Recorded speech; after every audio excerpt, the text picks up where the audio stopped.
Esta noche en Insomnia nos adentraremos en el oscuro y fascinante mundo de la brujería en Chile.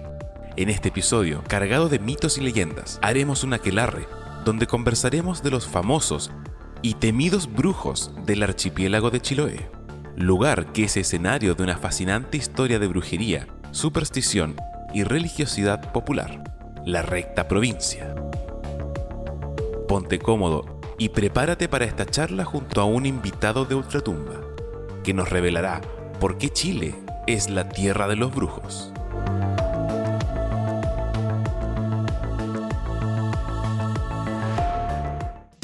Saludos de Ultratumba, querida audiencia y criaturas sobrenaturales que nos acompañan a estas horas de la noche. Sean bienvenidos a Insomnia, un podcast para no dormir, el espacio donde conversamos de temas paranormales, misteriosos y, por qué no, de lo inexplicable. Hoy un capítulo especial, pero hoy en la noche Mauricio viene, para variar de un lugar perdido en el tiempo, viene de un aquelarre, Mauricio, que tiene relación con el tema de hoy día. ¿Cómo estás, Mauricio? Buenas noches. Bien, gracias, Jonah. Vengo de un aquelarre en algunas cuevas subterráneas. De repente aparecía en Chiloé, de repente en Salamanca. Por ahí andábamos dando vueltas. Hoy les traemos una sorpresa súper especial también. Y antes de comenzar, quiero saludar y agradecer a todos quienes nos escuchan, a nuestros nuevos oyentes también que se integran a esta comunidad de Insomnia, a aquellos valientes también que se han suscrito a nuestro canal y a aquellos que nos comparten sus historias semana tras semana. Si aún no se han suscrito, por favor, vayan a suscribirse de inmediato, activen la campanita para que no se pierdan ningún episodio, ningún contenido de los que estamos subiendo. Y por supuesto, vayan a seguirnos y a calificarnos en Spotify, donde pueden ver y escuchar donde y cuando quieran todos los episodios de Insomnia. Me había olvidado que estábamos en la tercera temporada, pues yo estoy como pegado en la segunda. ¿Cómo agarramos tanto vuelo? Claro, ¿cómo nos desviamos tanto? ¿Cómo nos desviamos tanto?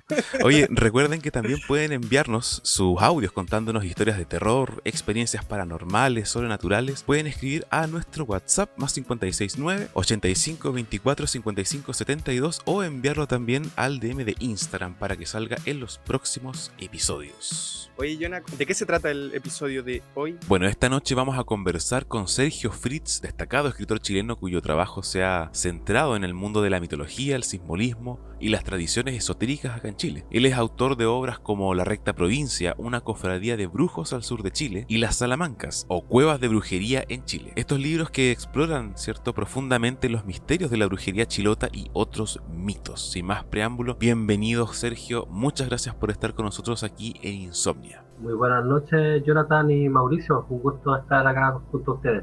Sí, un verdadero gusto tenerte con nosotros, Sergio. Gracias por estar y darte el tiempo de poder conversar con nosotros. Costó y de juntarnos, estar compartiendo también. Costó juntarnos. La gente no lo sabe, pero costó. Sí. Oye, Sergio, cuéntanos un poquito qué estás haciendo actualmente. Bueno, acabo de lanzar mi último libro, Brujería Chilena, parte 1. Espero el próximo año ya sacar la segunda y que de alguna forma me ha generado como mucha alegría y también como harto movimiento también con la gente que lo quiera adquirir, con la gente que es de región, a quienes se los envío, algunas entrevistas en podcast también, lanzamiento en biblioteca, como muy centrado en este último ensayo que trata sobre la historia de la brujería chilena, desde los pueblos precolombinos hasta nuestros días, como también algunas herramientas del brujo, todos los aspectos teóricos, todos los aspectos de las doctrinas de las brujas y los brujos chilenos. Entonces eso ha sido como, podríamos decir, como que lo que me ha tenido como estos últimos 2 meses como muy entusiasmado también, porque igual he visto una buena recepción de parte de la gente y también para mí es como finalizar como un periodo en el cual durante muchos años he estado como muy vinculado como a la exploración y al rescate del patrimonio cultural chileno mitológico, pero desde su sentido más oscuro, desde el aspecto. Quiero como finalizar esta etapa, quizá ya el próximo año con la parte 2 de este libro, y ya después como volver a la narrativa ficción, por ejemplo. ¿Cómo descubres tu pasión por la escritura? ¿Cómo fue el proceso de empezar a escribir? Bueno, yo creo que muchas veces estas cosas no se dan tanto desde una programación, sino simplemente es como un fluir, un flujo. es como un flujo de la conciencia, como que quiere como manifestarse en algo, como me imagino como la persona que desde niño empieza a bailar, o la persona que le llamó la atención el ajedrez, o la persona que le gustó el fútbol desde chico. Es un poco eso, como que algo te tira hacia allá, sin tener un propósito de ser escritor incluso. O sea, yo lo hice originalmente porque algo en mí quería expresarse. Claro. Y esa expresión no era tanto desde el canto, el baile, no sé, o el deporte, sino desde el pensamiento que se grafica en páginas, en la escritura. Y eso surgió en gran parte gracias a Edgar Allan Poe y a Lovecraft. Fueron Okay. Sí, dos referentes. Tremendo autores, tremendo referente. Sí, en la época del liceo, a los 14 años creo, el primer grupo así, no sé si a nivel mundial, pero fue como quizás de los más interesantes, porque yo tenía 14 años y junto a otros compañeros del Liceo Las Tarrias, en Providencia, donde estudiábamos en Santiago, creamos la Liga Lovecraftiana, que era un grupo de amigos que difundían la obra de Lovecraft. En realidad apenas habíamos leído Lovecraft, pero queríamos generar como un movimiento y cosas así. Claro, así como que surgió y fue muy rápido, o sea, como sentía el tiro como esa fuerza de la escritura y de querer expresar algo que tenía que ver también con este mundo brujería.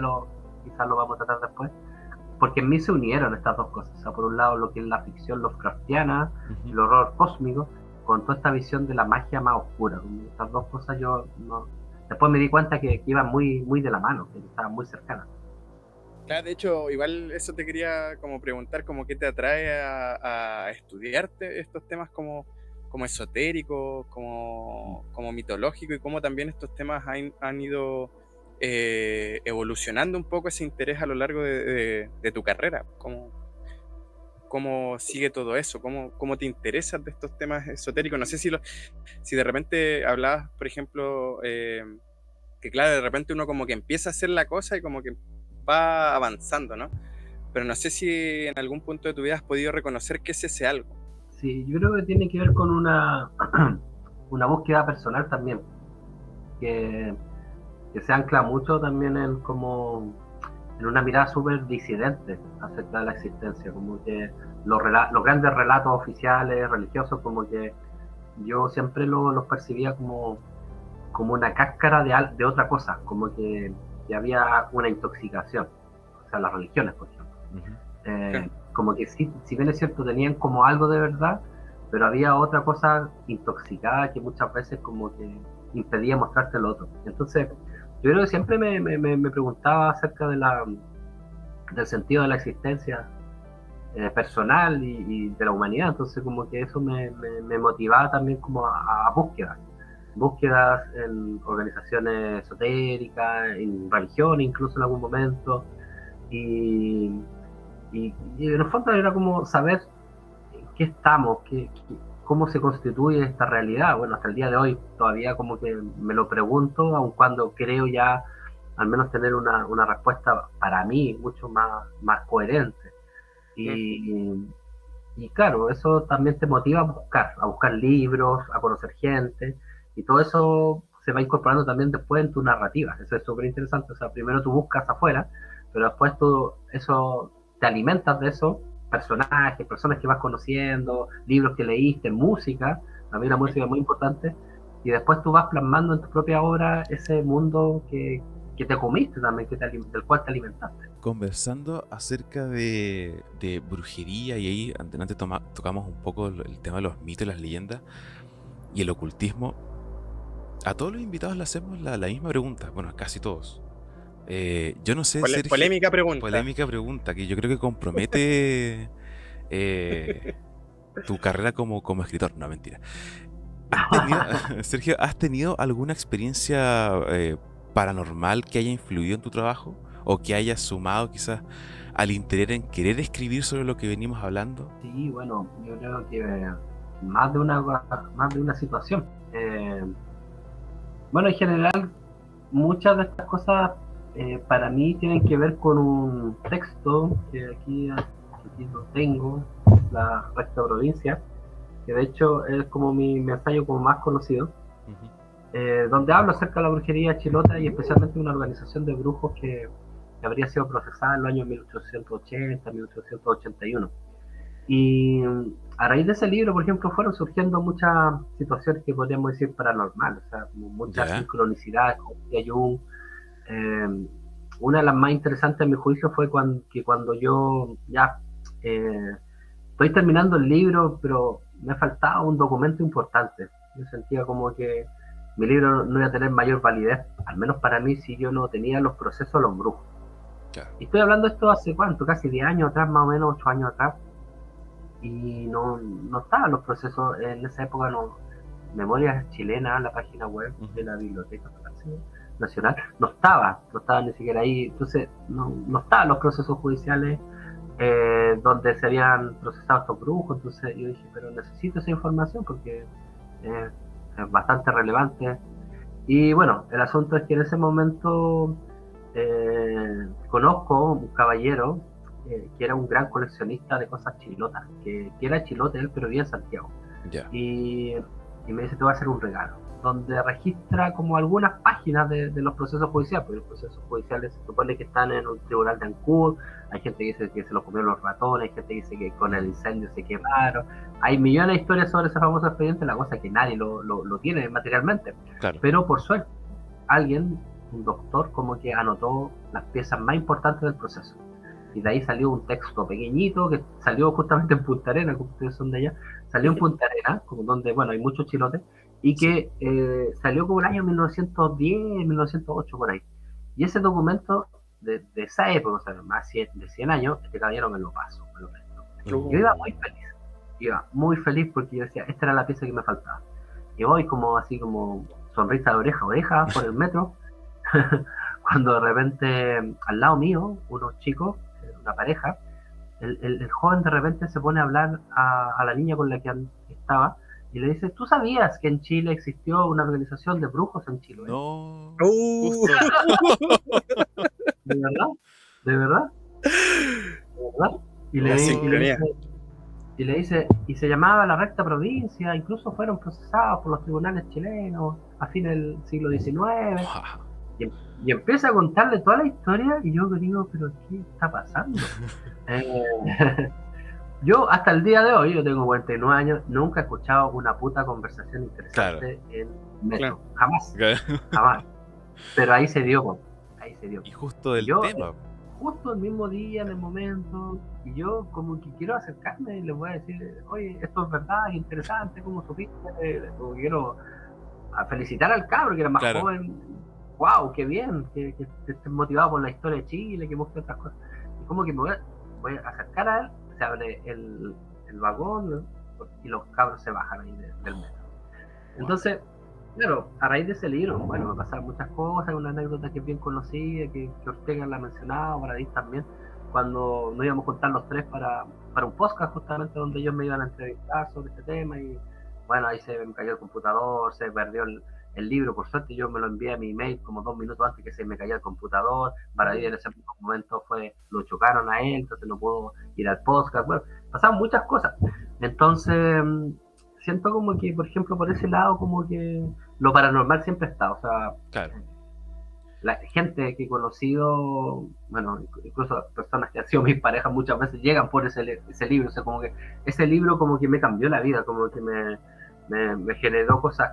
Yo no digo buenas o malas, porque en realidad no tengo como esas visiones tan dualistas, pero sí me marcó mucho y a raíz de ese libro he conocido gente muy interesante, he sabido de brujería, he sabido de muchas cosas, entonces... Pero ¿nunca has tenido algún contacto directo, sí, por ejemplo, con brujería o con brujos? ¿Nunca te has topado de repente con un brujo? Se habla poco de ellos, pero claro, por ejemplo, es que la brujería chilena opera de otra manera.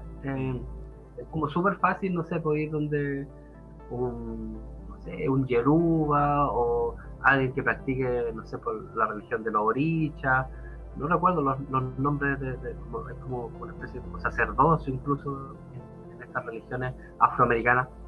Es como súper fácil, como decir, ya quiero ir donde el experto en brujería afro-brasileña, quiero ir donde el experto en brujería vudú. Igual hay exorcistas paganos también, como que hay hartas cosas. pero anda donde un brujo chileno, es como súper difícil, es muy difícil, porque no te lo van a decir muchas veces, van a ser súper esquivos, te van a probar, la brujería de acá también tiene que ver con otros criterios, entonces no es tan fácil, ¿ya? Pero lo que yo puedo asegurar es que una brujería extremadamente poderosa, que no tiene nada que envidiar a todas las otras brujerías que hemos hablado. Es verdad. ¿Cómo llega la figura de la bruja o del brujo a Chile? ¿De dónde viene ese concepto que uno...? Porque es como tan ambiguo también, para hablar de brujos y brujas. Uno al tiro de repente dice, la que anda volando en la escoba. Y acá en Chile, por ejemplo, hay una cosa muy particular, que se llama bruja o brujo a muchas personas, a muchas funciones. Claro. ¿Ya? El brujo no solamente es como podría ser en otros países el que hace magia negra, por ejemplo, o brujería negra. No, acá brujos son las médicas, los sanadores, los componedores de huesos, el cartomancista, el tarotista, la machi, el calcu, o sea, como que muchos personajes están dentro de lo que popularmente la gente dice es una bruja o es un brujo. ¿Ya? Entonces acá hay un concepto súper amplio de lo que es la brujería, por ejemplo. Ahora, la brujería como más específica, podríamos decir que viene de Europa, por supuesto, que viene de raigambre española, y que se asienta acá y que se mezcla también con prácticas indígenas. Entonces, la brujería chilena es una brujería mixta, una brujería tiltra, preponderantemente indígena, yo creo que, no sé, un 70, un 80% indígena, y un 20-30% español. Pero por español también hay que desglosar, porque dentro de lo español viene mucho lo morisco también, hay magia española que es vasca, y los vascos son un pueblo extremadamente especial, entonces, pero preponderantemente una magia, una magia mixta, sincrética, pero de un alto contenido indígena. Claro, que eso también quizás tiene un poco de relación con los propios mitos y leyendas. De repente cuando uno habla de los mitos de Chiloé tienen mucha similitud con los mitos y leyendas mapuche. Sí, se da mucho en Chiloé porque hay una corriente chilota que es cercana como el mapuche del Biobío, y otra que es autonomista que dice que en el fondo el mapuche llegó posteriormente, que ellos eran beliche, que tenían otro lenguaje incluso, entonces hay todo un tema ahí, de diferenciaciones culturales, como que es interesante. Ahora, hay que recordar que Chiloé también no solamente es el mapuche huilliche, sino también había otros pueblos, los payos, por ejemplo, los chonos, u otras culturas que también poblaron el archipiélago. Entonces, todo eso estaba mezclando.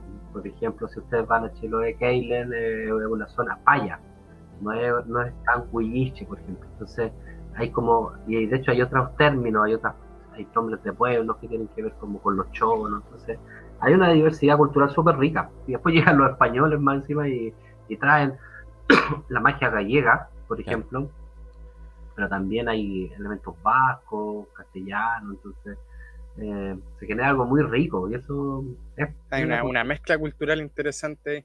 Súper interesante. Sí. Oye, yo me quiero centrar un poquito, ya que estamos hablando de Chiloé, en tu libro La Recta Provincia, que es, para quienes no lo conocen, una cofradía de brujos al sur de Chile que aborda la organización de la brujería chilote, que tampoco, ahí lo tiene Sergio en sus manos, y que tampoco tengo entendido que se llama La Recta Provincia como tal la organización, para ahí que nos cuentes un poquito. Sí. Y me gustaría preguntarte igual qué elementos de la historia de esta organización te llaman la atención mientras hacías la investigación, como cuáles fueron estas cosas que te fueron llamando la atención, o cuáles fueron estas cosas que fueron apareciendo en el camino y que decías, uy, acá hay un vínculo interesante que tengo que escribir. Claro, el nombre generalmente era la mayoría, o sea, ellos se llamaban la mayoría.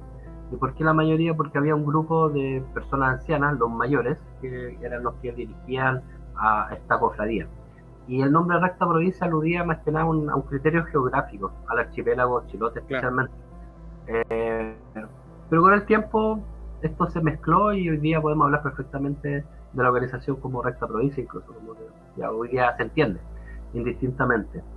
Ahora, en cuanto a lo segundo, bueno, hay muchas cosas que a mí me parecieron muy interesantes. Por ejemplo, cómo ellos fueron capaces de cambiar de nombre, alterar la geografía. O Eso yo nunca lo vi. O sea, a mí me encanta la historia y la historia del ocultismo y de la magia y del esoterismo, creo que sé bastante, y eso no lo he visto en ningún lugar del mundo. O sea, en donde estos brujos cambiaron. O sea, no sé, Keilen tenía otro nombre, Kikabi tenía otro nombre, Tenaún tenía otro nombre. Entonces uno decía, voy a Lima, o voy a Santiago, o voy a Buenos Aires, pero en realidad se referían como a Tenaún, por ejemplo, o Kikabi. Entonces, esa cosa como de traspolar un poco su propia geografía al mundo, eso lo hace muy, muy, muy rico, por ejemplo. Justo ahora que hablabas esto de los rituales de iniciación, hay algo que me llama mucho la atención y que he escuchado varias veces sobre los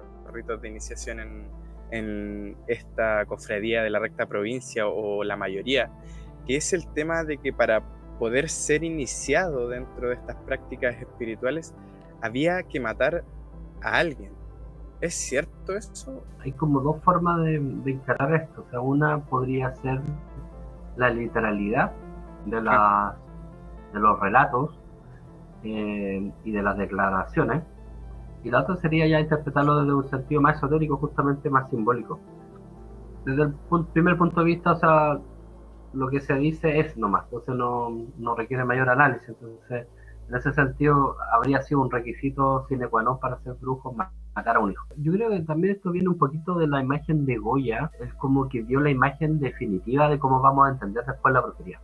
Y hay un cuadro de Goya donde aparece justamente una bruja entregándole como a un macho cabrío, ¿sí?, el diablo, un niño. También la religión cristiana puede haber sido que, como no está a favor como de las prácticas, y estas prácticas las considera más paganas, también, por supuesto, claro. En muchas partes del mundo se generaron ideas frente a que los brujos son malos y hay que eliminarlos a todos. Sí, claro, y en el fondo, si te fijas, muchos de estos cultos tenían que ver como con el aspecto más de la fertilidad. Entonces, por ejemplo, cultos vinculados con Cernunos, con el dios Pan, etcétera, donde esos dioses representan el principio viril de la vida y de la sexualidad. Entonces, por eso siempre se hacían como rituales en los campos, y donde las personas muchas veces en ciertas festividades tenían sexo, porque eso iba también a hacer germinar la tierra. Ahí, claro, una imagen que fue distorsionada después por los vencedores, en este caso los cristianos.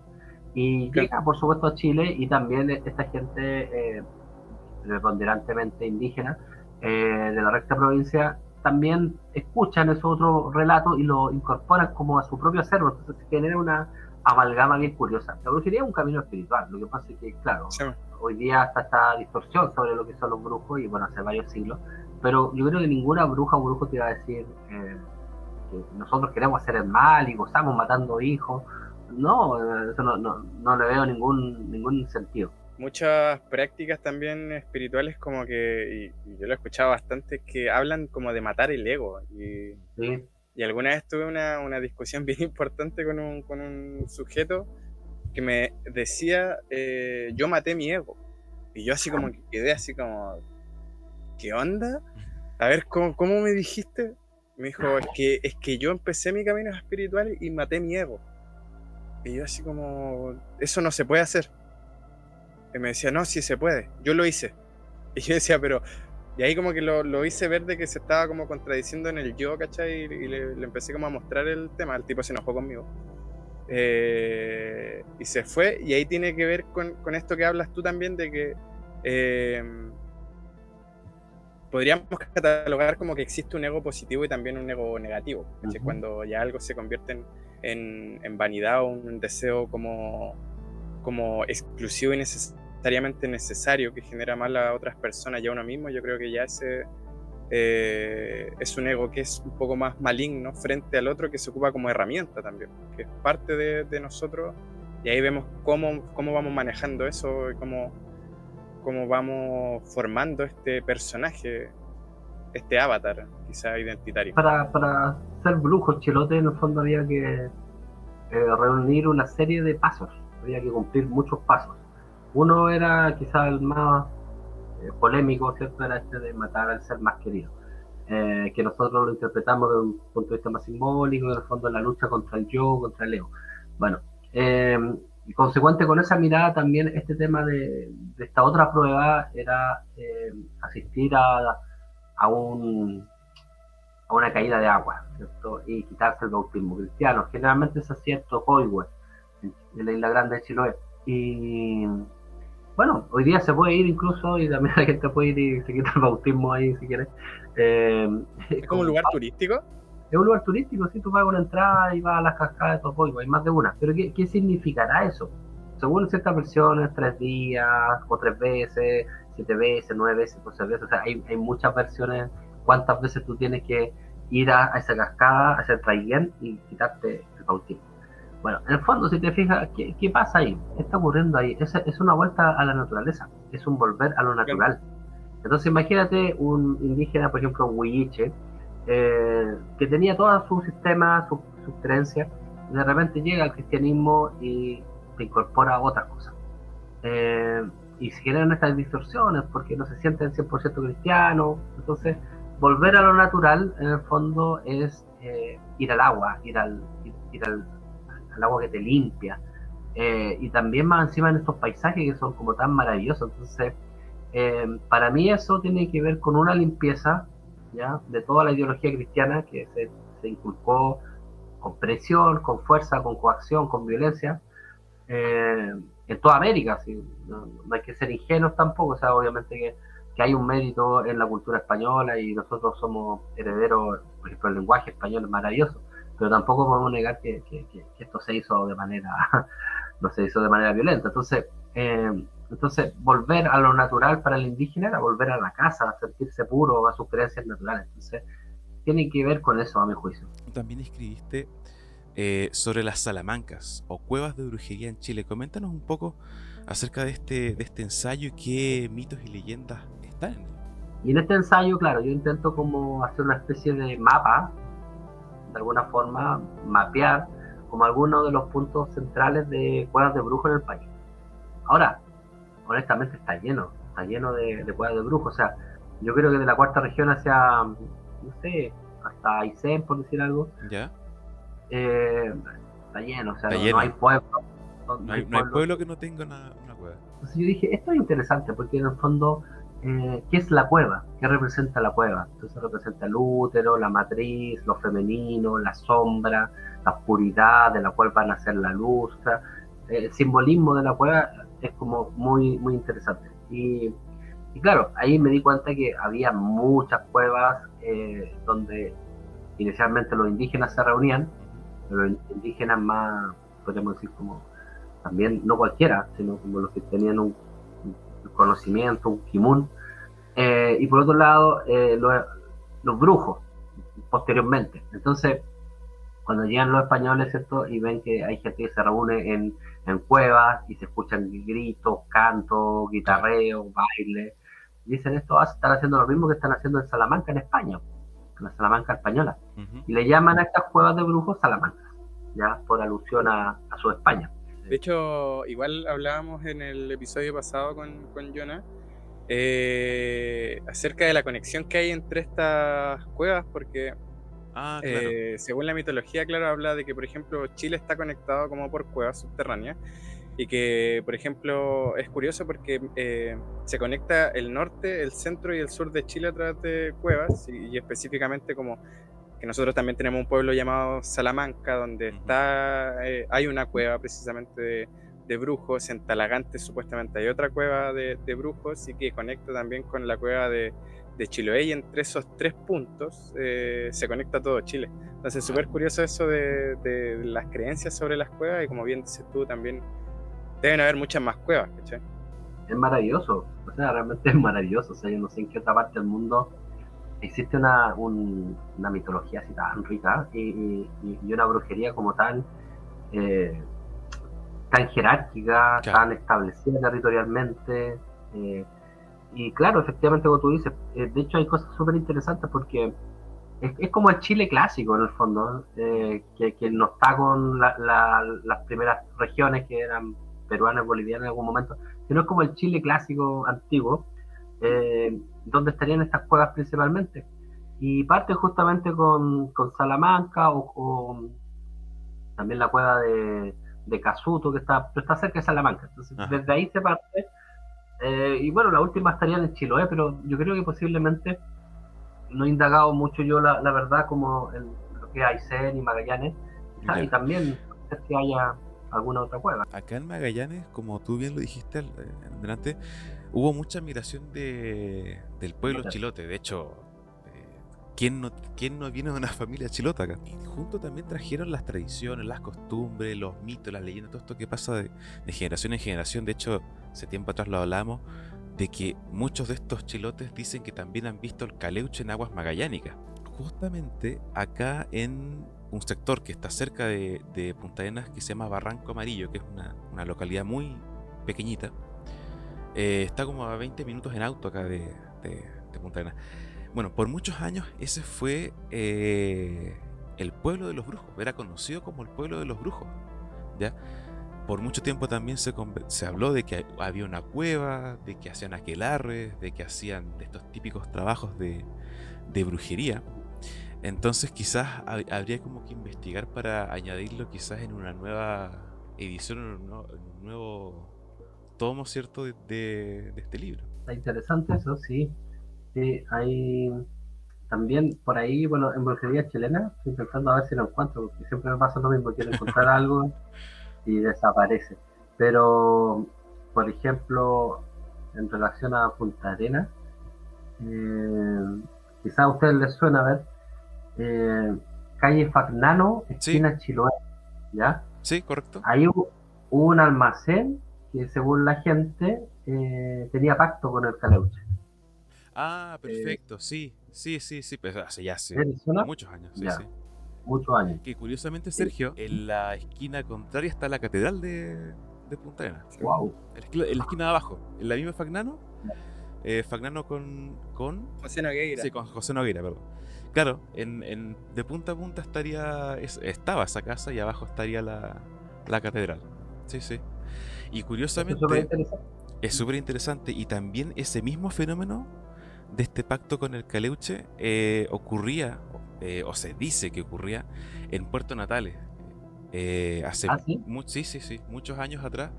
Porque bueno, Natales y Punta Arenas se llenó, por así decirlo, en buena forma de chilotes. Entonces yo recuerdo que la gente más antigua de Puerto Natales contaba siempre de un negocio que hasta el día de hoy está en la construcción. Y está, digamos, el mismo negocio, solamente que han cambiado los dueños. Se decía que durante muchos años el dueño del negocio Liberty tenía pactos con el diablo. Y ahí, bueno, quizás también había un tema de casualidades, ¿no? Como lo hemos conversado, porque esta persona que me contó la historia, por muchos años hizo el aseo, trabajó como de mucama, por así decirlo, en esta casa donde estaba el local. Y quizás, no sé, vio ciertas cosas en el momento preciso, pero decía que dentro, en la casa, en el segundo piso, había una habitación completa de color rojo, donde solamente entraba el dueño de la tienda. Nadie sabía qué hacía, pero él, ciertas fechas, principalmente la noche de San Juan, se aislaba en este dormitorio que era completamente de color rojo. Por otra parte, los vecinos de Natales dicen que en esta tienda jamás se veía llegar un camión con mercadería o ver que los dueños compraban mercadería.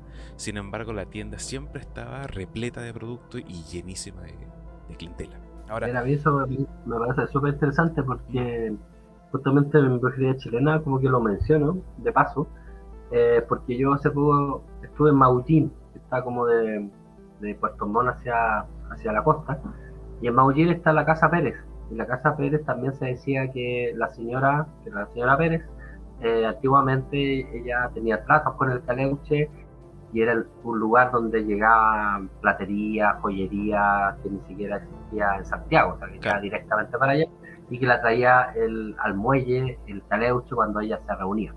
Bueno, está esa casa, también en Castro también había una, donde se incendiaron todas las casas vecinas menos esa, donde también se decía que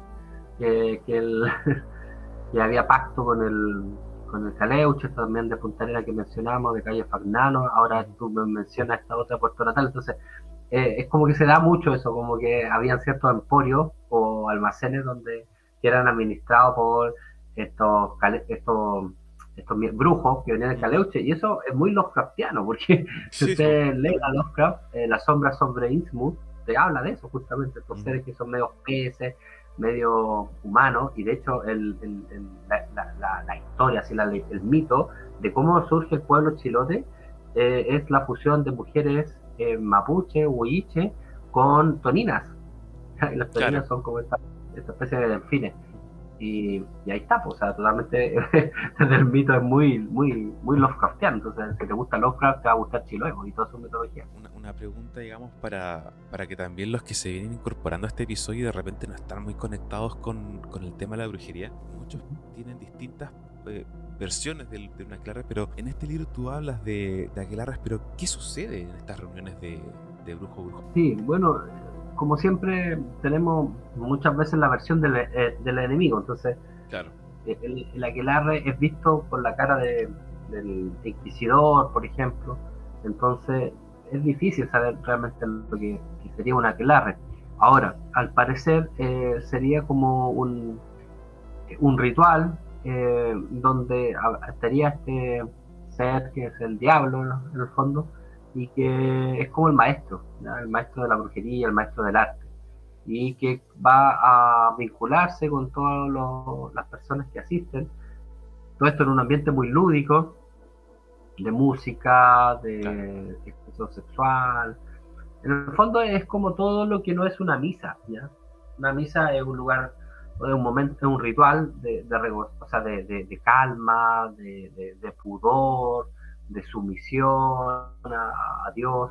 Aquelarre es lo contrario. Entonces, como los placeres, el deseo, el gozo, el ruido, la música, el baile.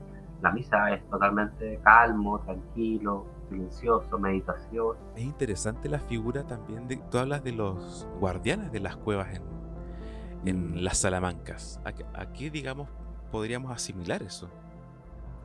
Sí, bueno, eso recuerda mucho como la idea del dragón y la cueva en la mitología medieval europea. Ya el dragón cuida los tesoros. Acá el culebrón, que es nuestro Claro. dragón, eh, o el imbunche, en el caso de Chilote, es el que protege este lugar, que tiene tesoros, pero no son los tesoros de oro europeos, sino son tesoros de Kimun, de conocimiento. Entonces se replica o se parece. Ahora, puede ser que haya como un intercambio cultural, pero también podría ser que a veces lo que yo he pensado, creo que ya por el hecho de ser humano, en el lugar donde tú estés, vas a llegar a cierta idea de una trascendencia, una idea después de la muerte, de la idea de una deidad. Entonces, posiblemente, sin necesidad de que haya habido este intercambio, se llega a conclusiones más o menos parecidas. O sea, si hay algo valioso, hay que cuidarlo, y para eso tiene que haber un ser. Y ese Claro. ser, en este caso, es el culebrón, el imbunche, por ejemplo. Para todos nuestros auditores, después vamos a dejar los datitos para ver cómo pueden conseguir esas maravillosas obras que ha escrito Sergio. Oye, y perdón Mauricio, pero estaba viendo ahora mientras estábamos conversando, oye, las portadas de los libros, Están re buenas. geniales, muy buenas, muy buenas, muy Están buenas, re buenas. están re buenas. Sí, es verdad. Oye, Sergio, yo te quería llevar quizás un poquito, porque ya hablamos de mitología más tradicional, de brujería más tradicional, pero te quería preguntar si crees en la brujería o la magia más considerada como moderna o New Age, que es como lo que se está hablando últimamente acerca de todo, y que también, si lo vemos, no sé, en 100 años, capaz que estas mismas creencias se empiecen a transformar en mitología y nuevas leyendas que puedan ir saliendo. Pero ¿qué crees tú ahora en el presente sobre la brujería y la magia actual o moderna? En ese sentido, soy mucho más tradicional, porque siento que hay mucha distorsión al respecto, ¿cierto? Como que no es algo muy consistente Claro. esta nueva brujería.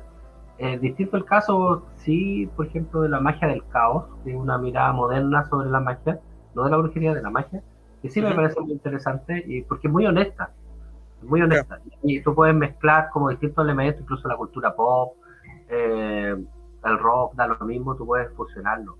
Eh, la tecnología, internet, la inteligencia artificial, todo eso te sirve para la magia del caos. Y es consecuente. Y de hecho es muy interesante porque los grandes guionistas del cómic, de los Avengers, de Matrix, de incluso otros cómics o películas, son magos del caos. O sea, hay otro, Gary Morrison, no sé, pero que en el fondo crea un cómic que después va a ser copiado por los tipos que hacen Matrix. Entonces, y son caotas, son magos del caos, ellos practican magia. Entonces, creo que hay formas modernas de magia que me parecen interesantes porque son honestas. Pero siento que mucho esto de la nueva era, o no sé, por la brujería media TikTok, entiende como esta cosa livianita, ¿cierto? Como para ganar gente solamente, para hacer lucas, para empoderarse supuestamente, pero en el fondo es como para no sé, un tema del ego, para lo que hablamos hace un rato. Sí. Entonces, tengo, no sé, 50.000 seguidores, tengo 100.000 seguidores, y cosas que tú pones todo, sí, es verdad, sí. Eso para mí al menos a mí no me motiva, no me parece interesante, y dudo que ese tipo de brujería es la que hubieran practicado la antigua bruja. Antes nos estabas, Jacob, hablando de tu próximo proyecto. Quizás contarnos algo más en detalle, o qué temas te gustaría explorar en trabajos más a futuro. Como les decía, que bueno, quiero terminar Brujería Chilena, que ahora está el tomo 1, el próximo año el tomo 2, que va a venir un bestiario brujeril. Wow. Es decir, como los seres mitológicos que se vinculan con los brujos, las brujas, como por ejemplo estos que mencionamos, los guardianes de las cuevas, o los seres en los cuales se transforman los brujos, Chochol, Totué, por ejemplo. Y va a haber una parte también de práctica. ¿En serio? Este va a ser el tomo 2. Sí, tomo 2 de Brujería Chilena. Y bueno, entre medio estoy escribiendo un libro sobre una diosa sumeria, Ereshkigal, que es la diosa del inframundo, que me parece como súper interesante. Y bueno, ahí estoy trabajando como a dos manos, por otro lado, en narrativa fantástica mía, que tiene que ver con cuentos de horror, en el fondo, y con ilustradores. Entonces quiero como hacer especie de novela gráfica o textos gráficos, donde en el fondo vaya un cuento acompañado, por ejemplo, de una ilustración. Claro. Entonces, como mis metas más cercanas. Próximo. Oye, ese libro de brujería, el tomo 1 que nos mostraste hace un ratito, ¿ya está disponible para poder adquirirlo? Así es. Sí, las personas que les interese pueden buscar en Instagram sergio.fritz.roa. Ahí me pueden hallar, me preguntan, me dicen que vienen de parte de ustedes, quizás les puedo hacer un descuento. Cash. Ahí ¿Por qué no? Buena, sí, bacán. Oigan, muchachos, yo debo ser el aguafiestas de este episodio, porque llegamos al final de este. Y antes de irnos, bueno, agradecerte a ti, Sergio, el tiempo. Por fin coincidimos en esta charla. Muchas gracias por conectarte con nosotros. Muchas gracias por dar a conocer tu trabajo. No, las gracias a ustedes por el espacio y también por mantener viva la cultura en nuestro país, que especialmente estas culturas alternativas, que cuesta mucho como difundir, que sin embargo tienen como cada vez más público, especialmente gente joven que va buscando otros caminos, que se va interesando por otras cosas, y donde en el fondo todo esto que llamamos paranormal, por decirlo de alguna forma, o lo oculto, se nos hace como algo muy cercano, porque todos hemos tenido experiencias, o al menos nos han contado experiencias de nuestros padres, abuelos. Entonces no es algo lejano y algo que estimula mucho la mente, como que enriquece mucho al ser humano. Entonces yo también feliz que ustedes estén haciendo esta labor, que también permita que autores como yo podamos participar y exponer también nuestro pensamiento, para que así también otras personas nos conozcan. Sí, yo también, Sergio, me quiero sumar a los agradecimientos de Jonah por acompañarnos principalmente en este episodio, por sumergirnos quizás en estos misterios y leyendas que hemos compartido. Esperamos que esta conversación haya sido grata tanto para ti como también para nuestra audiencia, y que nos haya dejado igual con más preguntas e inquietudes, porque yo al menos me voy con un montón. Y es por eso que te quisiéramos invitar otra vez, tener acá otra vez, para que también podamos hablar de otras cosas desconocidas. Así que muchas gracias por estar en este episodio con nosotros, Sergio. Gracias, muchas gracias. Bueno, a todos los que se quedan hasta el final del episodio, no olviden suscribirse a nuestro canal de YouTube, al canal de YouTube también de Sergio, seguirnos en Spotify y en nuestra cuenta de iVoox para escuchar y cuando quieras los episodios de Insomnia. También recuerden que tenemos nuestro WhatsApp, que estuvo todo el tiempo ahí en pantalla, el más 569 85 24 55 72, por si quieren enviarnos sus audios o sus textos, sus relatos, sus historias paranormales, sus historias de terror, ahí las vamos a estar recibiendo. O también en el DM de Instagram, ahí vamos a estar acumulando todos estos relatos, ¿cierto? Para un próximo Club del Miedo. Esto fue Insomnia, un podcast para no dormir. Que tengan dulces pesadillas.